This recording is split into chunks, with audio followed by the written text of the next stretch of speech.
Choosing to live by yourself, particularly as you enter your golden years, is frequently depicted as a liberating and serene way of life. You have the autonomy to follow your own schedule and whims, free from the interruptions or duties to others. While there's certainly truth in that, there's a less discussed aspect of this lifestyle. Realities you don't fully grasp until you're experiencing them firsthand. I've synthesized insights from numerous online communities and personal accounts to share a collective wisdom. This isn't solely my perspective, but a broader view from those who have navigated this path. And it's not entirely negative, it's simply authentic.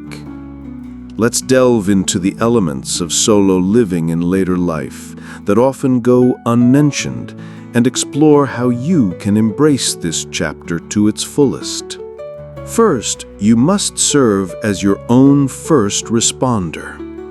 One of the most significant revelations of living alone in your senior years is the stark understanding that you are your primary safety system. There is no one else present to observe if a mishap occurs. I've encountered numerous accounts of individuals who have fallen and remained undiscovered for hours, sometimes even days, because no one was scheduled to check on them. A contributor to a senior-focused online forum in Arizona mentioned that he started keeping his smartphone with him at all times, even in the bathroom, as a precaution. While that may seem excessive, proactive safety planning is crucial. According to the National Council on Aging, falls are a leading cause of fatal injury among older Americans. Therefore, considering a personal emergency response device or a smartwatch with fall detection is a wise measure, especially for those in rural locations or without nearby neighbors. These precautions offer significant peace of mind, empowering you to live independently with confidence. For instance, I recall a story from a woman on a community board who installed a key lockbox approved by her local fire department. This simple device ensures that in an emergency, trusted individuals or first responders can gain entry without causing property damage. Second, a sense of isolation can become a significant challenge, even for those who are naturally introverted. Many assume that living alone is the ultimate goal for an introvert, and in many ways it is. However, even the most self-sufficient individuals can experience profound loneliness, particularly in their later years. A recent study from the University of Michigan noted that in 2024, about a third of older adults reported feeling lonely. Many people in these forums describe how their social networks have naturally contracted over time. Friends have relocated for retirement, moved closer to family, or passed away, and forming new connections can feel like a daunting task. An older gentleman from Oregon shared in a discussion group how he could go several days without a single meaningful conversation. He cherished his independence, but deeply missed the simple, casual exchanges that come with sharing a home, like discussing the day's news or a new recipe with a partner. For many, adopting a companion animal has been a transformative solution. Research has consistently shown that pets provide companionship, structure, and a sense of purpose. As one woman from a pet lovers group put it, "My golden retriever doesn't speak English, but his presence when I walk through the door is a constant comfort that changes everything." Third, managing household upkeep can become a formidable task.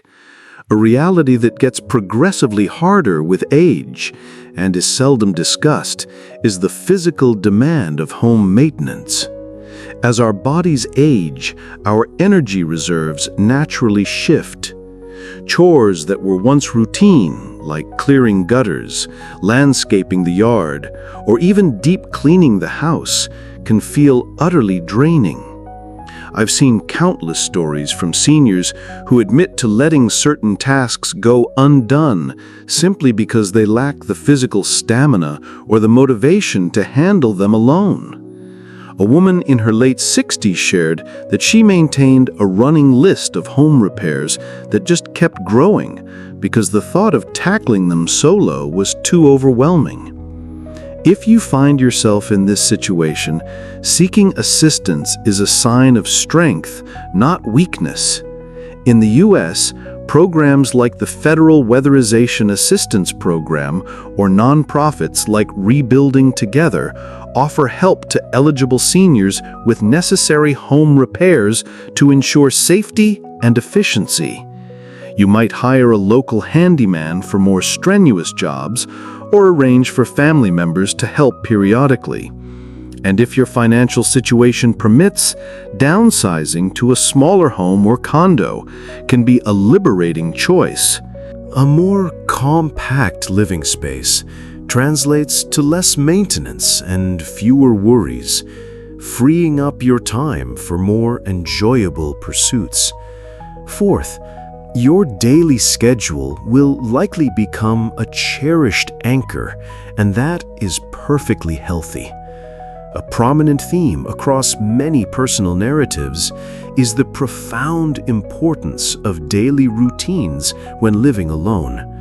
Without a partner or roommate to share responsibilities or inspire spontaneous activities, your personal schedule provides a vital sense of stability. Whether it's that first cup of coffee on the patio, a brisk afternoon walk through the park, or settling in with a favorite show on PBS in the evening, these rituals provide a comforting structure. A woman in her 70s from Vermont described how she begins each day by playing classical music while preparing her breakfast, filling the quiet house with a calm energy. Another man detailed his deep satisfaction in tending to his container garden on his balcony each evening. He explained that this activity was less about horticulture and more about the sense of purpose and rhythm it brought to his day. There is a quiet beauty in this. Never let anyone suggest that adhering to a structured routine is a negative trait. These small, consistent moments are what make solo living uniquely yours. There are your personal ceremonies, and they grant you a powerful sense of control over your own life. Fifth, preparing meals for one can be a unique challenge, but also deeply gratifying. Cooking for yourself is one of those surprisingly complex adjustments when you're older and living alone. The need for large, elaborate meals disappears, and it can often feel like an excessive amount of work to prepare a complete dish for a single person. I've seen countless anecdotes from people who find themselves relying on microwave dinners or takeout for convenience. However, as one contributor to a Healthy Aging forum noted, learning to embrace cooking for one can completely shift your mindset. The act transforms from a chore into an expression of self-care. Consider techniques like batch cooking on a Sunday to prepare meals for the week, or focus on recipes that are easily portioned and frozen. Some have discovered a new passion by experimenting with global cuisines, approaching it as an engaging hobby. You may find that the act of nourishing yourself becomes a small daily affirmation that you are worthy of the time and effort. Furthermore, it remains a significantly healthier and more economically sound choice in the long term. Sixth, the pervasive silence can be both a profound gift and a heavy burden. The quality of silence is something that many people don't anticipate will affect them so intensely when they begin living alone, particularly if they've come from a noisy family home or a demanding career. The sheer quietness of a house can feel immense, especially during the long evenings. While some people flourish in this tranquility, for others, it can be deeply unsettling. An older woman from Pennsylvania shared that she began keeping the radio on as background noise during her daily tasks, just to have a human voice in the air. Another gentleman mentioned his reliance on podcasts and audiobooks during the day to create a sense of conversation. Whether it's music, talk radio, or the television, finding ways to modulate the silence can make a significant difference. Conversely, this quiet can be a genuine luxury, a rare opportunity for those who have spent decades surrounded by constant activity. It provides the space for deep thought, reflection, and personal rejuvenation. Seventh, you must be deliberate about maintaining physical activity. Living alone, particularly as you age, can lead to a more sedentary existence. Without a partner or housemate to motivate a walk or join in an activity, it's remarkably easy to slip out of the habit of moving. Numerous people on online health forums have admitted that after some time living by themselves, they noticed a marked decline in their physical fitness. One man from Colorado shared how his daily hikes became less frequent until they stopped altogether. I didn't grasp how much my activity level had dropped until my joints started complaining, he wrote. Staying physically active demands greater intentionality when you are your own motivator. A powerful strategy is to weave physical activity into your daily routine, regardless of how minor it seems. This could involve setting a modest daily step count, performing gentle stretches each morning, or enrolling in a local Silver Sneakers fitness class. These small, consistent efforts yield substantial benefits for your overall well-being. I read about one woman who adopted a dog for this very reason. The dog's need for daily walks ensured she stayed active. Physical activity isn't confined to a gym.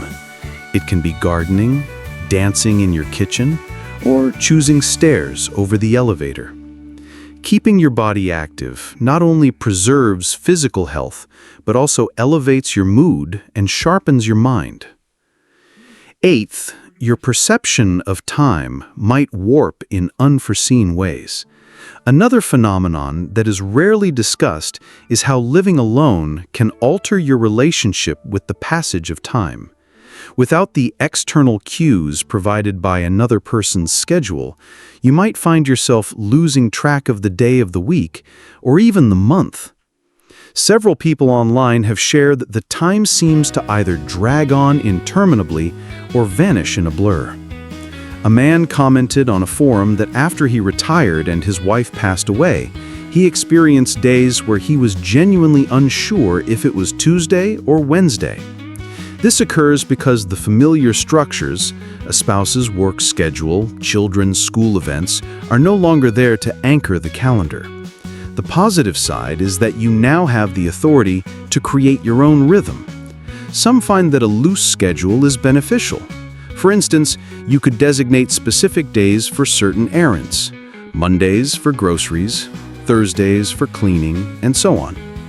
Others find it useful to engage in hobbies that anchor their week, such as a Tuesday morning book club, afternoon gardening sessions, or a special Sunday dinner tradition. It's valuable to maintain an awareness of time, but it's also a chance to learn to appreciate its fluid nature. Living alone grants you the unique opportunity to design your days entirely around what suits you, and that is a true gift. Ninth, the process of decluttering becomes simultaneously simpler and more complex. When you live by yourself, the task of sorting through your possessions acquires a new level of significance. On one hand, there is no one else to consult or debate with over what to keep or discard, which can streamline the process considerably. On the other hand, every object in your home is imbued with personal history. Each photograph, book, and piece of furniture is a vessel for memory, and the act of letting go can feel intensely personal and emotionally charged. I recall a post from an older woman who had lived alone for over a decade. She described her struggle with keeping items purely for their sentimental value, even when she knew they served no practical purpose. She wrote, "It's only me here, so what's the harm in keeping these memories?" But then she added, "But do I want to burden my children with sorting all of this someday?" Many in online senior communities highlight the emotional weight of decluttering alone. Objects take on a profound meaning, and parting with them can feel like closing a chapter of your life. Yet there is also immense freedom in simplification. A man in his late 60s shared his journey of downsizing his collections to make life more manageable for himself and his family. He said the process brought him profound peace of mind. Decluttering when you're older and alone isn't about embracing stark minimalism. It's about curating a living space that reflects who you are today, not just who you were. It's perfectly fine to hold on to things that bring you genuine joy, but releasing what no longer serves you can be an act of liberation. Start small.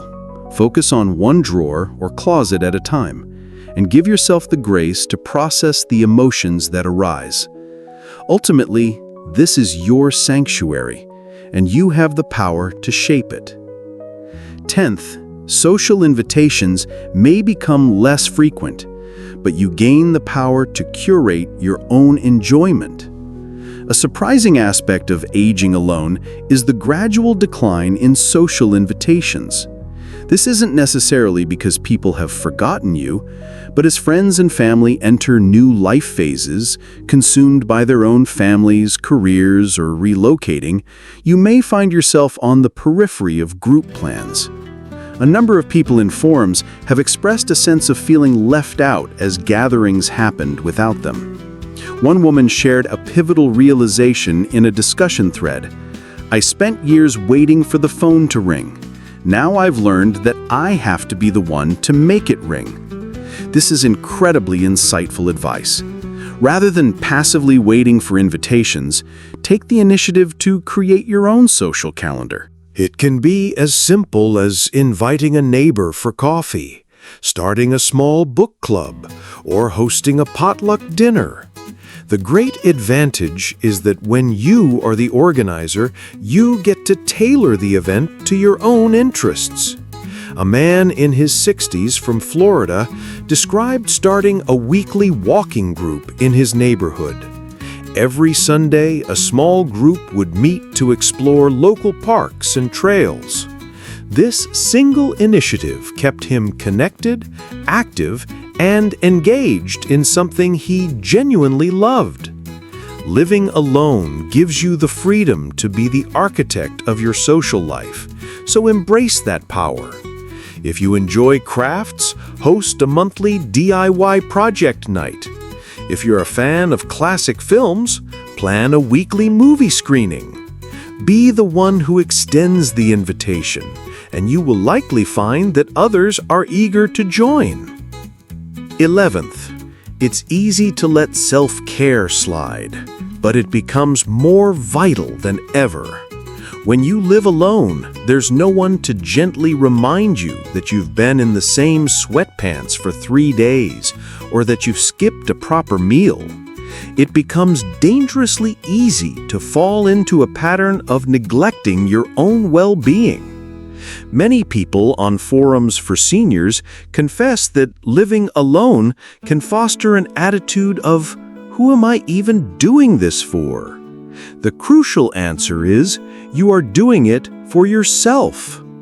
One man shared that after several years of living alone, he had a wake-up call when he realized how many small acts of self-care he had abandoned. skipping meals, neglecting regular showers, and spending entire days on the sofa. He said, "I had to consciously remind myself that I am just as deserving of care and attention as anyone else." Self-care extends beyond basic hygiene and nutrition. It encompasses your mental and emotional health as well. Staying on top of medical appointments, ensuring you get adequate sleep, and making time for activities that bring you joy are all critical components of self-care when you're on your own. One woman detailed her evening ritual of lighting scented candles, applying a face mask, and reading a novel. It's a small, personal ceremony, but it's an act of self-nurturing she performs just for herself. Make self-care a non-negotiable priority, even when no one is there to witness it. Get dressed in the morning, even if you have no plans to leave the house.